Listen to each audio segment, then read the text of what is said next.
Hi hello ఈరోజు మన topic రాజమౌళికి పోటీ వస్తున్న యువ దర్శకులు. అసలు రాజమౌళికి పోటీ రావడం ఏంది?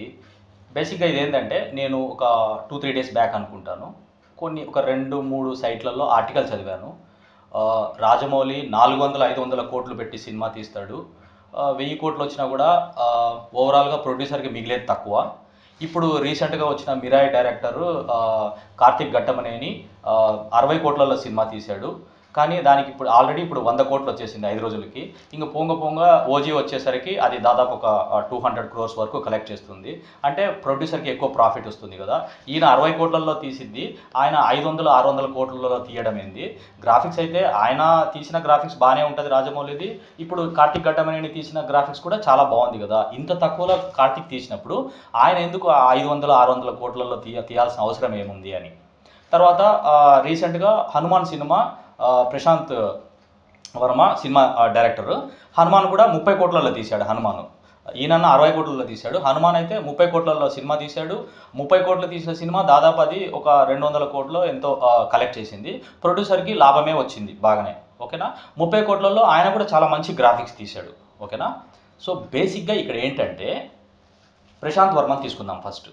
ప్రశాంత్ వర్మ 30 కోట్లలో హనుమాన్ సినిమా తీశాడు, which is very good, okay. కానీ ఆ 30 కోట్లలో తీయడం, ఆయనకు అంత తక్కువ ఖర్చు అవ్వడానికి ఆయన అధిక భాగం, ఈ 30 కోట్లు ఏదైతే ఖర్చు పెట్టాడో ఈ అధిక భాగం తీసుకుని వెళ్ళి గ్రాఫిక్స్ మీదనే పెట్టాడు, ఓకే.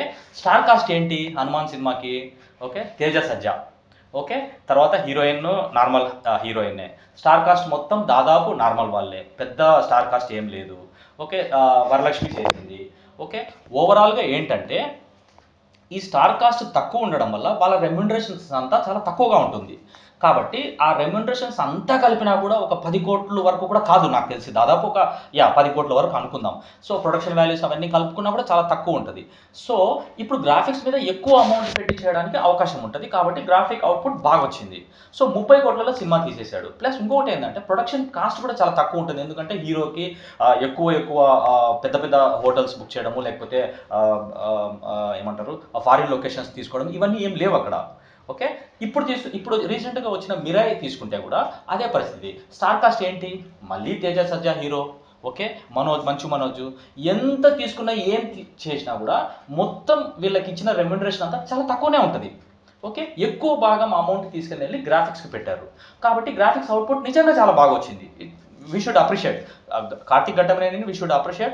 ఆ సినిమాని అంత మంచి అవుట్పుట్ ఇవ్వడానికి ఇచ్చాడు, కాబట్టి నిజంగా వీ షుడ్ అప్రిషియేట్ హిమ్. ఆయన వర్క్ని మనం అప్రిషియేట్ చేయాలి, ఖచ్చితంగా అప్రిషియేట్ చేయాలి. కానీ దీనిని తీసుకుని వెళ్ళి రాజమౌళికి కంపేర్ చేయడము, లేదా ఈ డైరెక్టర్స్ని తీసుకుని వెళ్ళి రాజమౌళితో కంపేర్ చేయడం అన్నది విచ్ ఇస్ వెరీ రాంగ్. ఎందుకంటే రాజమౌళి తీసే ప్రతి సినిమా స్కేల్ చూడండి ఎట్లుంటుందో. It's a very big scale ఉంటుంది. స్టార్ కాస్ట్ చూడండి, పెద్ద పెద్ద స్టార్స్తో తీస్తారు. ఫర్ ఎగ్జాంపుల్ RRR తీసుకుందాం. RRRలో ఎవరెవరు హీరో? ఎన్టీఆర్, రామ్ చరణ్. ఇద్దరు ఏమైనా తక్కువ రెమ్యునరేషన్ తీసుకునే వాళ్ళ? కాదు కదా.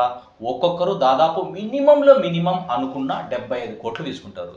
సో ఈ 75 కోట్లు ఒక్కొక్కరు తీసుకున్నారు అని అంటే వాళ్ళిద్దరికే 150 కోట్లు అయిపోయింది. మిగతా స్టార్ కాస్ట్ ఏంటి? ఫారిన్ నుంచి ఒక ఇద్దరిని దించారు, ఓకే. లొకేషన్స్ ఏంటి, సెట్స్ ఏంటి, ఓకే. ఇంతమంది, ఇన్ని లొకేషన్స్, ఇంత సెట్, ఇంత గ్రాండియర్గా అంతంత పెద్ద సెట్లు, అంతంత మంది ఆర్టిస్టులు పనిచేస్తున్నప్పుడు అప్పుడు ఆబ్వియస్లీ వాళ్ళ రెమ్యునరేషన్ అవన్నీ కలిపితే ఎంత అయిపోయింది? అవే దాదాపు 200 కోట్ల పైన అయిపోయింది. ఇక రాజమౌళి చేసింది ఏంటి? రాజమౌళి రెమ్యునరేషన్ తీసుకోవాలి, తర్వాత డైరెక్టర్ రెమ్యునరేషన్ కాకుండా మ్యూజిక్ డైరెక్టర్ రెమ్యునరేషన్ తీసుకోవాలి. ఇవన్నీ పక్కన పెడితే గ్రాఫిక్స్కి సేమ్ అమౌంట్ వీళ్ళు ఎంత పెడుతున్నారో అదే అమౌంటే పెడతారు. మేబీ ఎక్కువ పెట్టచ్చు, ఎందుకంటే రాజమౌళి సినిమాలో గ్రాఫిక్స్ ఇంకా చాలా బాగుంటుంది కాబట్టి ఇంకా కొద్దిగా ఎక్కువ పెట్టచ్చు. సో ఓవరాల్గా తీసుకున్న ఈ రెమ్యునరేషన్స్ అన్నీ పక్కన తీసేస్తే అదే అమౌంటే అయింది రాజమౌళికి కూడా.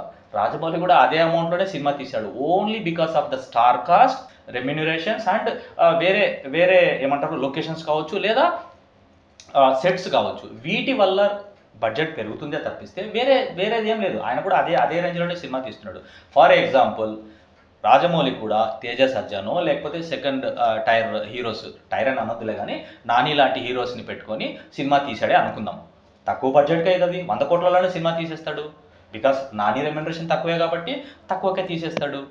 కాబట్టి నేను చెప్పొస్తున్నది ఏంటంటే రాజమౌళి ఆయన బడ్జెట్స్ 400 ఇప్పుడు సరే ప్రజెంట్ సినిమా తీసుకుందాము, SSMB 29. SSMB 29 ఏమన్నా మామూలు సినిమానా? వరల్డ్ లెవెల్లో తీస్తున్నాడు సినిమా. దానికి 1200 కోట్ల బడ్జెట్ అని చెప్పాడు. ఆబ్వియస్లీ అంత అవుతుంది. For example Mahesh Babu, Priyanka Chopra, okay.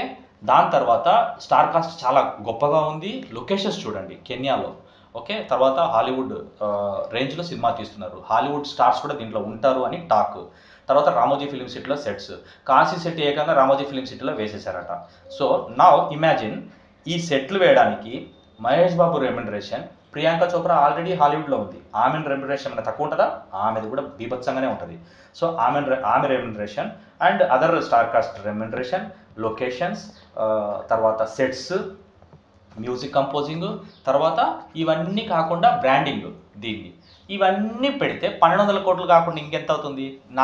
నేను నా అనాలిసిస్ ప్రకారం నేను చెప్పాలి అని అంటే ఈ 1200 కోట్లు కూడా చాలా తక్కువ. ఆయన అంటే వేరే హాలీవుడ్ రేంజ్ సినిమాలు ఒక్కొక్క సినిమా 2400 కోట్లు లేదా 5000 కోట్లు లేదా 3000 కోట్లు పెట్టి వాళ్ళు సినిమా తీస్తున్నారు, అంటే వాళ్ళ కరెన్సీలో. సో ఇండియన్ కరెన్సీకి కన్వర్ట్ చేస్తే అంత అవుతుంది. సో 4,500 అవతార్ సినిమాకి చేసినప్పుడు ఆయనకు ఓవరాల్గా వచ్చిన కలెక్షన్స్ చూసుకుంటే ఆయన లాభాల్లోనే ఉన్నాడు ఇండియన్ కరెన్సీలో కన్వర్ట్ చేస్తే.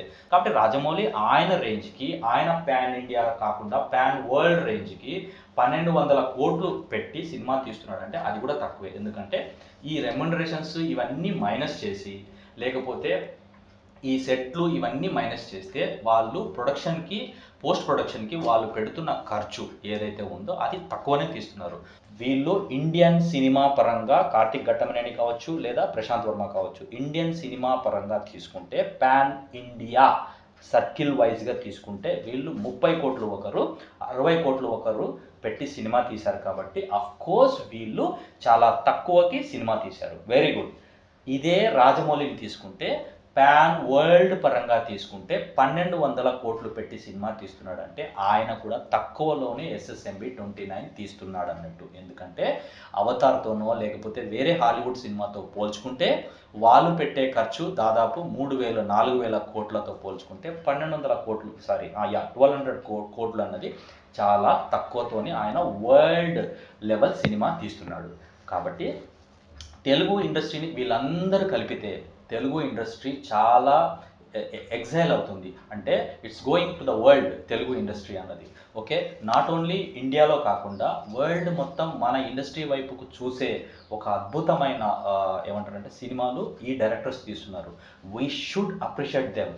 కార్తిక్ ఘట్టమనేని కావచ్చు, ప్రశాంత్ వర్మ కావచ్చు, రాజమౌళి గారిని కావచ్చు, లేకపోతే వేరే మంచి డైరెక్టర్స్ ఎవరైనా కావచ్చు, ఇలాంటి సినిమా తీసే వాళ్ళని వీ షుడ్ అప్రిషియేట్ దెమ్. అంతే తప్పిస్తే వీళ్ళకు రాజమౌళిని బీట్ చేయడానికి ఈయన వచ్చేసాడు, రాజమౌళిని బీట్ చేయడానికి ఆయన వచ్చేసాడు, రాజమౌళికి పోటీకి ఈయన వచ్చేసాడు, no no no no no, అట్లా ఎప్పుడు మనం చేయొద్దు. We should appreciate every director in the Telugu film industry and దాన్ని మనం అప్లాస్ చేయాలి. సినిమా బాగుంటే ఆబ్వియస్లీ మనం దాన్ని హిట్ చేయాలి, ఓకే. దానివల్ల తెలుగు ఇండస్ట్రీ యొక్క పేరే పైకి వెళ్తుంది తప్పిస్తే వేరే ఏం జరిగేది ఏం లేదు. సో ఇది ఈరోజు మన టాపిక్, ఓకేనా. So tomorrow I will come with another topic. Bye bye.